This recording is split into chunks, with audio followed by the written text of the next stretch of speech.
Hello guys, আসসালামু আলাইকুম। চলে আসলাম নতুন একটা ভিডিও নিয়ে। আজকে সকাল সকাল ব্লগ চালু করলাম। তো অনেক দিন থাকার পর আজকে বাবার বাড়িতে চলে যাব, এটাই বলতে গেছিলাম। তো সকাল সকাল কিছু রান্না করব, চলে যাব তো বাসায় নিয়ে যাওয়ার জন্য। তো দেখতে দেখেন, এই যে চলে আসলাম রান্নাঘরে, মুরগির মাংস রান্না করব। দেখেন রান্নাঘরে সাপ চলে আসছে। তো মুরগির মাংস রান্না করতে আসি। এই দিক দিয়ে মাছ বোনার জন্য বসাইছি। এই যে মাছগুলো বোনা করব, এগুলো নিয়ে যাব। তো দেখেন পেঁয়াজ দিয়ে দিচ্ছি, তারপরে আদা রসুন বাটা দিয়ে দিব, আর লবণ দিয়ে দিছি। আর এই লবণের মধ্যে আমার মেয়ে পানি ঢেলে দিছে, আর পানি ঝরায়া রান্না করা হচ্ছে। এই যে মরিচের গুঁড়া দিচ্ছি, হলুদের গুঁড়া, ধনিয়ার গুঁড়া, এই যে আদা রসুন একসাথে বাটা, এটা দিচ্ছি মাছ বোনার মধ্যে। তো দেখেন কত সুন্দর কালারটা আসছে মশলার। এটা মাছ বোনার জন্য। আবার পানি দিয়ে এটা কষানোর জন্য পানি দিয়ে দিচ্ছি। তো ওই যে আবার পানি দিয়ে দিচ্ছি, পানি কম হয়ে গেছিলো। আসলে আমি পরিমাণটা বুঝি না।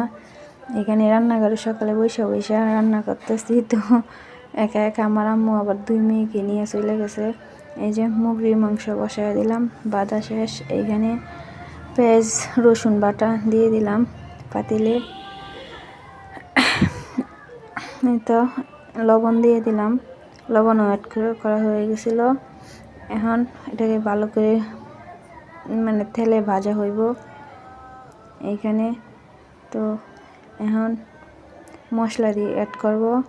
এইখানে হলুদের গুঁড়া দিচ্ছি, তারপরে মরিচের গুঁড়া দিয়ে দিচ্ছি। এই তো মরিচটা একটু বেশি খাওয়া হয়, তাই মরিচটা একটু বেশি ঝাল পছন্দ করে। আমরা সবাই ঝাল পছন্দ করি। এটা ধনিয়ার গুঁড়া দিয়ে দিচ্ছি। আবার আরেক চামচ দিয়ে দিচ্ছি ধনিয়ার গুঁড়া।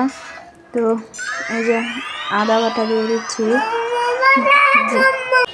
তো এখানে জিরা বাটা দেওয়া হয়েছে। এখন মশলাটা খুব ভালো করে কষাবো।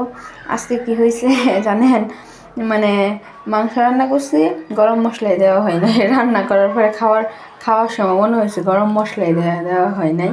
তো এই দেখেন মাংসটাও দিয়ে দিচ্ছি কষায়া, তারপর পানি অ্যাড করছি। তো কেমন হয়েছে কমেন্টে বললেন।